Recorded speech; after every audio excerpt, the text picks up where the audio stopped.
Welcome to Storytime at Home. I'm Ryan Miller, and I want to tell a story about when I was in junior high school, and I joined I had the science fair, and I had what I thought was which I still think is a pretty cool topic, which was subliminal messaging.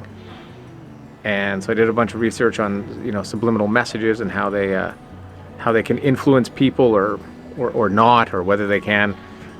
And I, of course, conducted an experiment, which is that I went to the strip mall. It's like a parking lot with a liquor store and a grocery store and a couple other shops.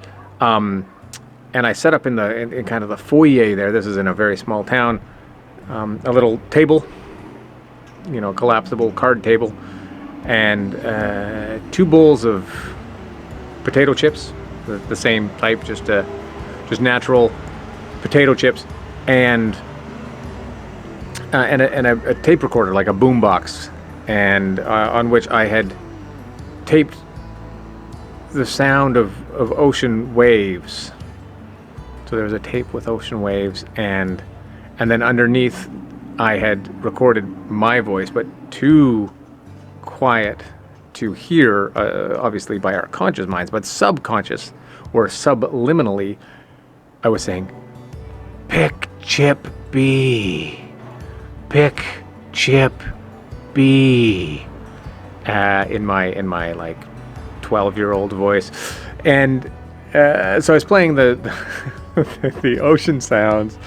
With 2 bowls of identical potato chips, one labeled in front with a chip A and chip B, and people would come by, and I'd say, "Oh, try a chip," and I would take note of which bowl they put their hand into, and I did that. However, I ran that experiment.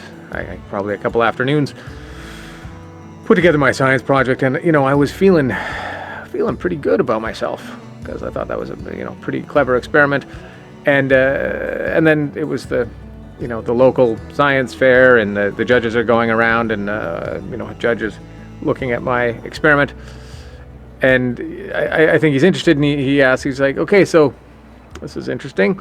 What did you use as a control?"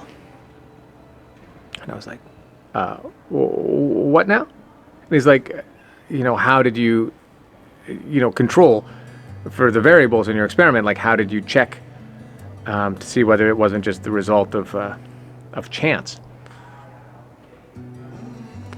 And I didn't have an answer for that.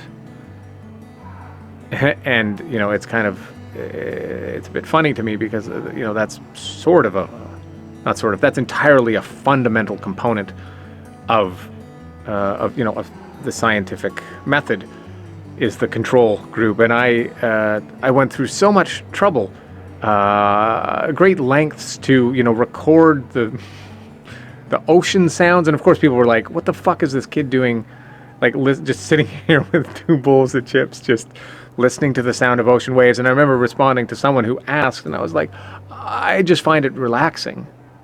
And I mean, how absurd was the whole thing? And then the fact that my entire elaborately constructed house of cards, and probing into the vagaries of the human mind and the human experience, and what is choice and influence, but I had failed to do the very basic minimum.